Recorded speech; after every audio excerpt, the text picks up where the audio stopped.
Mi siguiente invitado es el investigador Virgilio Correa. Él es, bueno, lo escuchan frecuentemente en KW Continente, en zona de tertulia. Y él ha hecho un estudio sobre lo que fueron las elecciones en los Estados Unidos, estas elecciones de medio término, en donde se esperaba esa gran ola roja y que quedó pues, en un baldazo. Pues, no lograron conseguir la mayoría en el Senado, pues su victoria en el Congreso es muy pequeña. Virgilio, y los demócratas dicen que eso se debe a que, uno, salieron a votar menores de 29 años al tener el tema de aborto como un tema recurrente en la mayor parte de los estados. Pero, pues, has hecho un estudio de la llegada de figuras femeninas en el Partido Republicano que han logrado pues, darle esa mayoría pequeña, basado principalmente en mujeres. ¿Cuál es el análisis de lo ocurrido el pasado, a inicios de mes, en estas elecciones de medio término, donde todo el mundo dice que el gran perdedor fue Donald Trump?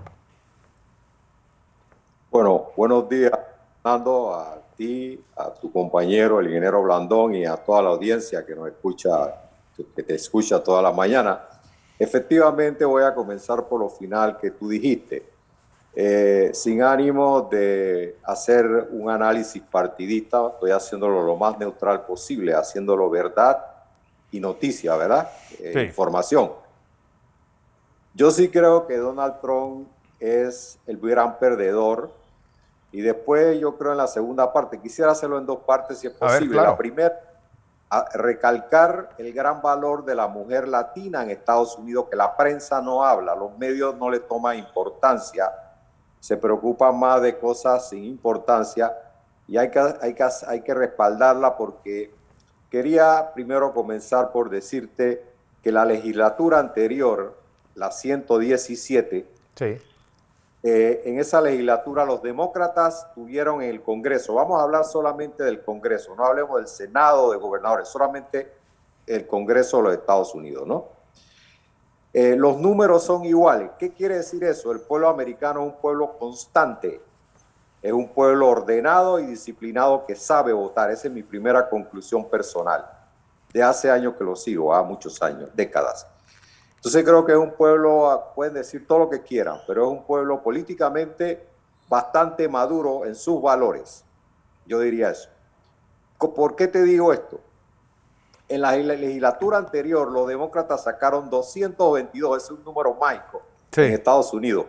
Que tú sabes que para Nostradamus, ese número tiene un concepto específico, pero no vamos a hablar de eso esta mañana, ¿no? Y los republicanos tuvieron 213. La diferencia es 9. Aquí va a ocurrir lo mismo en la nueva ley. O sea, se invirtieron los colores nada más. Eso, yo no he visto eso que pasa en Francia, en Inglaterra, son otras democracias diferentes. Claro. Pero eso tiene un valor que hay que respetar al pueblo americano y tomarlo más en serio, ¿verdad? Esa es la primera cosa. Ahora vienen las mujeres. En Estados Unidos no hay ningún tipo de complejo, ahí dividen, los sectores son las blancas, las afro, las latinas y las asiáticas y otras, nativas, ¿no? Indígenas. En ese cuadro, en la legislación anterior, 117, las demócratas siempre dominan. En el mundo femenino en Estados Unidos, las demócratas son las más importantes porque son las que primero tuvieron los derechos.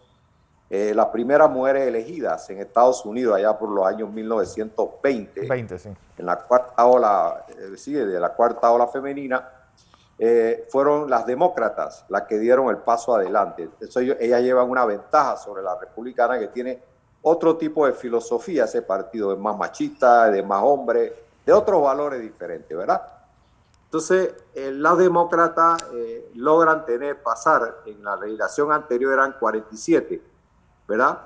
Y las republicanas eran 27, da un promedio de 74. Esta vez todavía no tenemos el desglose por raza de las legislaciones, porque no está hecho oficialmente, no lo voy a decir porque no es oficial todavía. Lo único que sabemos es que sí bajó las blancas perdieron 5 curules entre los dos partidos. Pasaron de 74 en 117 a 69, mientras que las afro se mantuvieron en el mismo número de electoras, casi de 26 a 27, pero las latinas dieron un salto ganando aproximadamente 4 curules nuevas, ¿verdad? Entre los dos partidos. Sin embargo, hay que adicionar que por el Partido Republicano y fueron 6 las que dieron el salto a como nuevas elegidas. Hay algo que a mí me llama la atención de esta elección, y se lo comentaba al ingeniero Blandón los días posteriores, que mientras el Partido Republicano pareciera haber ido excluyendo a su ala más radical, el Partido Demócrata se radicaliza cada vez más. Eso es correcto. Mira que hasta Sarah Palin, ex candidata a la vicepresidencia, pierde el Congreso en Alaska. Y por 26,000 votos. Imagínate. Es una vergüenza. Sí, bueno, que 26,000 votos en Alaska son muchos votos. Porque además de que ser una población pequeña, es una población que no vota. Sí, imagínate, compárala con Panamá. Sí. Es más o menos, y el presidente aquí gana por 40,000 votos, o sea, 26 para un candidato distrital es bastante voto. Es mucho. Así que... Entonces, es cierto lo que tú dices, y hay una cosa que lo dijo el presidente Obama en medio de campaña. Él les advirtió, que yo creo que es uno de los mejores pensadores que tiene el Partido Demócrata en estos momentos, por la edad y por su experiencia y por su brillantez. Él dijo, por estar ocupándose de Trump, vamos a perder en el partido. Y ocurrió lo que él dijo hace 3 meses. Él fue el único que visionó de verdad lo que iba a ocurrir en su mismo partido. Lo digo con mucha elegancia porque es un político elegante, sin ofender a nadie, lo digo muy decentemente, pero ocurrió lo que él dijo. Entonces, ¿qué pasó? En Nueva York, por ejemplo, en los estados más activos, más virulentos, más internacionales, la izquierda está tomando control. Ahí está el caso de Ocasio, ¿no? De Ocasio Cortez. Cortés, que se perfila como una gran figura de la izquierda afín a lo que tenemos hoy día en América Latina. Ella es producto de esa realidad de nuestros países, y yo creo que es una candidata bastante sensata. No comparto su idea, pero la respeto. Yo tampoco. Por ser mujer, ser una excelente candidata y legisladora, ¿verdad? Bueno, eso en cuanto a las mujeres sería la primera parte. No sé si tienes alguna otra pregunta. Bueno, pero es decir, ¿cómo lograr traer como tema de campaña el tema aborto? Es decir, tratando de que la gente se olvidase de inflación, se olvidase de esta casi inminente entrada en una recesión, y por primera vez la economía, que no era una buena carta de presentación para los demócratas de Biden, no fue el issue de campaña, sino otros temas, lo que provocó que menores de 30 años salieran a votar. Y es lo que hace que esa ola roja no aparezca por ningún lado. Es correcto, es correcto. Es que, mira, yo tengo también otros sentimientos sobre la ola roja. Esta ola roja, si tú ves las cifras y las estudias fríamente y no te llenas de emociones, hace la cosa neuronal. Nunca iba a haber esa ola roja. Esa era una de mis captaciones del estudio. Pero al final, Villito, es algo que le pasó a presidentes como Reagan, a presidentes como Clinton. Es decir, ambos perdieron ambas cámaras en la elección de medio término. ¿Por qué no le iba a pasar a un presidente débil, un presidente que realmente, pues, pareciera que las cosas no le están saliendo bien a los Estados Unidos? ¿Y qué va? Pues contuvo esa ola roja, y hoy Joe Biden puede ser el gran ganador de esa elección del pasado 6 de noviembre. Estoy de acuerdo contigo, sí es cierto, eso siempre ocurre, es sistemático, es como lo del 222, 213, o sea, los cortes, el pueblo vota así, es un pueblo sistemático, ¿verdad? El pueblo americano no se cuestiona mucho, no es latino, o sea, no somos de agora, son gente práctica, y ellos votan por el color, probablemente, no se sabe, mira. Hay un estudio que yo mandé que hizo Lord Ashcroft, que es una persona que yo conozco bien, una persona seria, y él explica eso, que la fuerza que tiene el Partido Republicano ahora mismo es que, para decirlo en panameño, los ricos están con los demócratas hoy día. y los obreros, los cuellos azules que ellos llaman, Sí. la gente menos favorecida por el sistema, están incrustándose en en el Partido Republicano, en los sectores más neurálgicos de la sociedad Bueno, americana. uno ve donde están las grandes fortunas, Nueva York, California, está totalmente pintada de azul. Uno ve quiénes son los mecenas del Partido Demócrata y es casi un quién es quién de la lista Forbes de personas del mundo del espectáculo, del sector cuaternario, del sector de inversión en redes sociales, en negocios que tienen que ver con el Internet. Y uno ve, por ejemplo, el estado West Virginia, o ve Georgia, o ve Mississippi, y ve que es totalmente rojo. Sí, Exacto, eso te exacto. está No, diciendo, es decir, la América profunda se está haciendo cada vez más republicana. estoy de acuerdo contigo, Fernando. Eso es lo cierto, porque esa es la tendencia, porque Lord Ashcroft lo que hizo en su estudio es una parte más sociológica, menos emocional, porque las encuestas americanas son emocionales. Fíjate qué cosa Sí. más. Te dije que el pueblo es práctico, pero las encuestas son muy emocionales, son muy... Por ejemplo, las encuestas salen todos los días y son contradictorias, son confusas. Lo que yo te quería decir, que mi opinión personal es que la ola roja fue un invento para hacerle más daño a Trump, para ridiculizarlo. La gente no le gusta la prepotencia en ningún país del mundo. La gente sencilla son las que tienen mejor acogida en la sociedad, en todos los niveles. Cuando tú pasa desapercibido y eres tranquilo, cosechas más fácil, ¿verdad? Trump no es ese personaje. Trump es un tipo enigmático porque él tiene una lucidez, pero él pasa rápidamente de la lucidez a la oscuridad, ¿entiendes? Es una especie de disfunción que tiene, no es coherente, y eso es un problema que tiene el Partido Republicano. Yo creo que ya ellos son conscientes de eso. Y esa podría ser, si tú quieres, la segunda parte para que le dejemos a las mujeres y felicitarlas, Claro. latina, alentarla.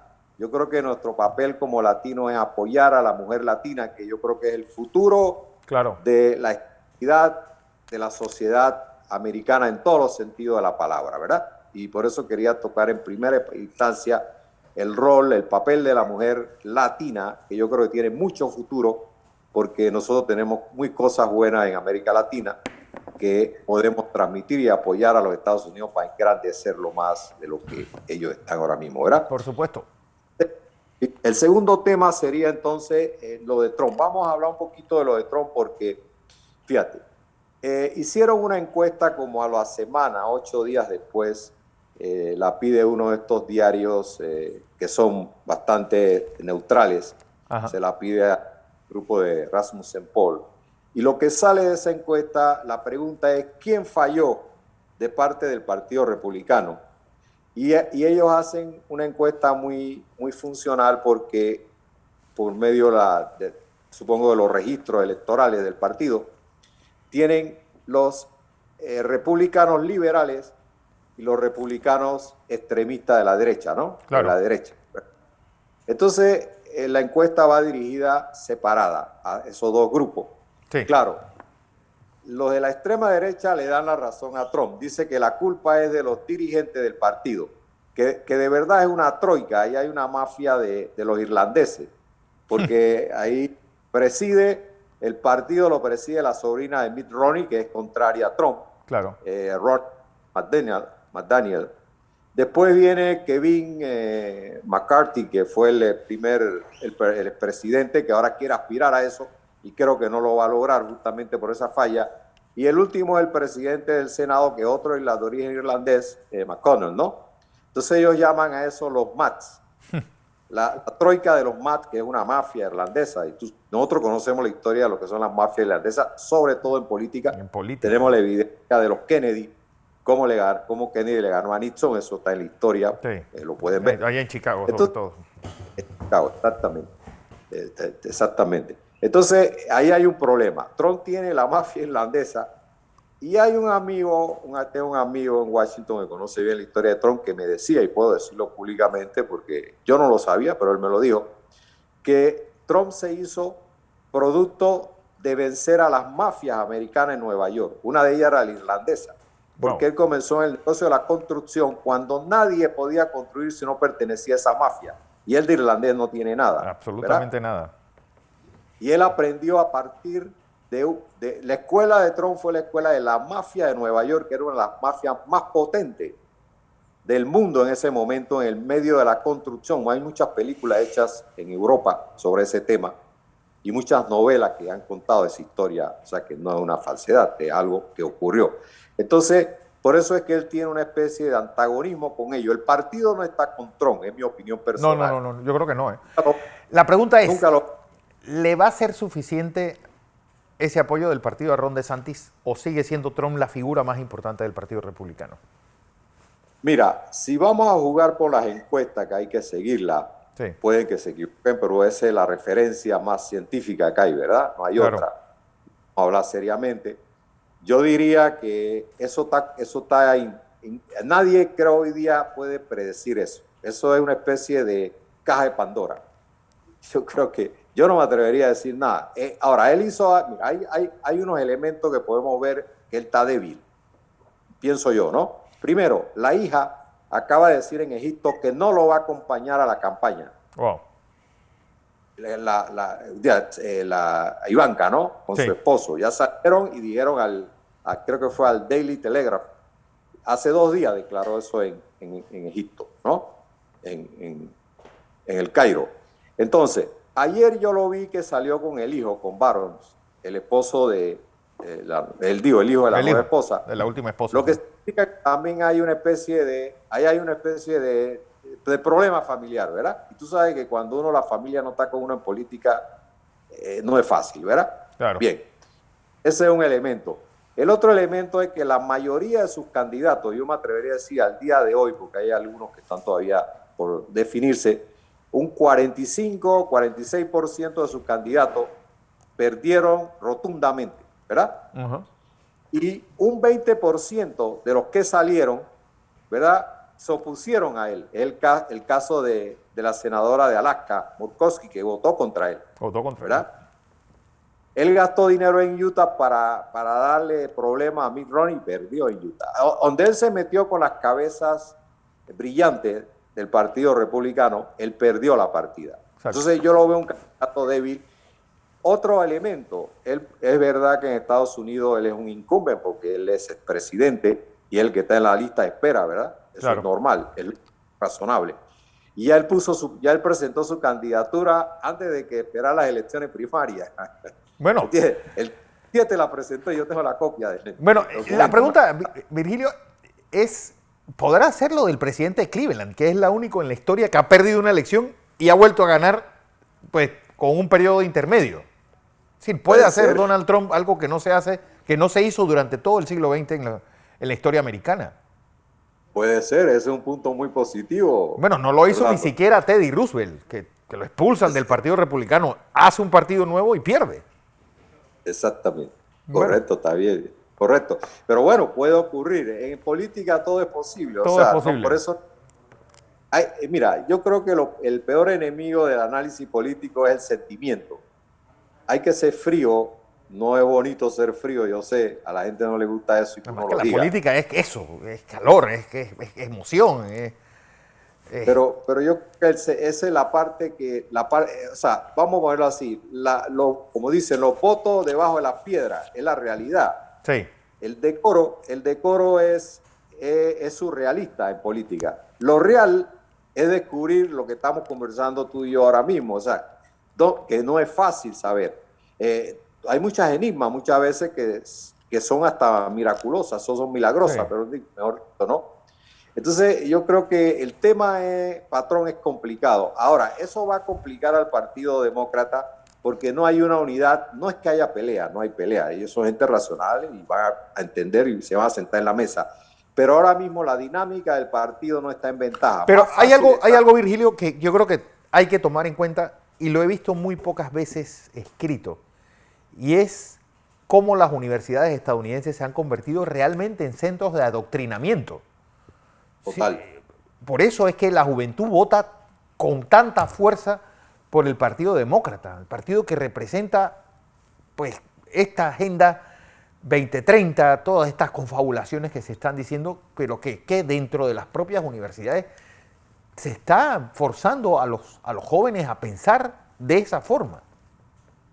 No, y la política de Biden en ese sentido es muy social. Tú ves que él sigue peleando que se borren las deudas. Es una cosa loable, ¿no?, para los estudiantes. ¿Por qué cerrarle la puerta? Porque el sistema es más importante que el futuro, yo no creo. Yo soy más cerca del Partido Republicano, pero soy racional y me gustan las cosas buenas, no importa de dónde vengan. Claro. No soy sectario. Y yo veo que eso de Biden, eso tiene un sentido. Si lo está haciendo por política, no lo sé. Pero ya el fundamento del apoyo social. Mira, otro ejemplo de lo que tú dices, Fernando. El Partido Republicano no tiene ninguna afrodescendiente en la Cámara de Representantes. Tienen cero. Eso es un trabajo que tienen que hacer. ¿Cómo no va a tener una candidata afro? Por lo menos una. Eso te denota que ese es un partido que está cojeando. Pero lo raro, Villito, es que yo no entiendo. Al final, el Partido Demócrata era el gran partido del sur y el Partido Republicano era el partido de Lincoln, el partido pro antiesclavitud, pues, que era el partido de pensamiento liberal en ese momento. Cuando se intercambiaron los papeles y quedó el partido pues republicano siendo pues un partido casi de derecha y con un pedazo muy importante en la extrema derecha. Yo creo que ahí tal vez me equivoque, pero yo pienso que ahí viene un poco la influencia latina del sur, ¿no? Claro. Mexicana, cubana, centroamericana, la nuestra. Esa es nuestra. Nosotros en América Latina ya no somos de derecha, ya aquí no hay partido de derecha. No. Te digo yo que conozco derecha a fondo. Esos son ya dinosaurios del pasado, tengo que confesarlo, tengo que ser honesto. La América Latina es un continente nuevo con conceptos de centro, de socialdemocracia, de un liberalismo social. Eso es lo que más nosotros, esa es nuestra estirpe como latino, ¿verdad? No importa el color de raza, el tamaño, de donde vengamos. Siempre vamos a coincidir en que nosotros somos sociales y caritativos. No sé si es por la religión católica, si es por la forma. Somos el continente más mezclado del mundo, único. Eso es un ejemplo para la humanidad. Somos ejemplos para la humanidad y probablemente nuestros valores sean los valores que más van a imperar en el futuro en el universo. Bueno. Entonces, eso está llegando a Estados Unidos y está cambiando la estructura, como tú bien lo explicaste con justa razón. Muy bien definido lo dijiste, es cierto. Pero esa es la influencia latina que se burlan de nosotros, pero en el fondo deja una raíz. Es perenne, ¿verdad? Es como el olivo. La gente se burla a veces del aceite de oliva y no lo quiere, pero el olivar tiene ahí 2000 años, no lo tenemos nosotros, pero más de 2000 años. Yo creo que somos una civilización que va a cambiar la imagen, como tú lo dijiste hace un rato, ya la está cambiando de lo que es la América WASP, la América de Lincoln, la anterior, que ya va a desaparecer, creo yo, Fernando. Bueno, don Virgilio Correa, como siempre un placer tenerte aquí en Next Noticias.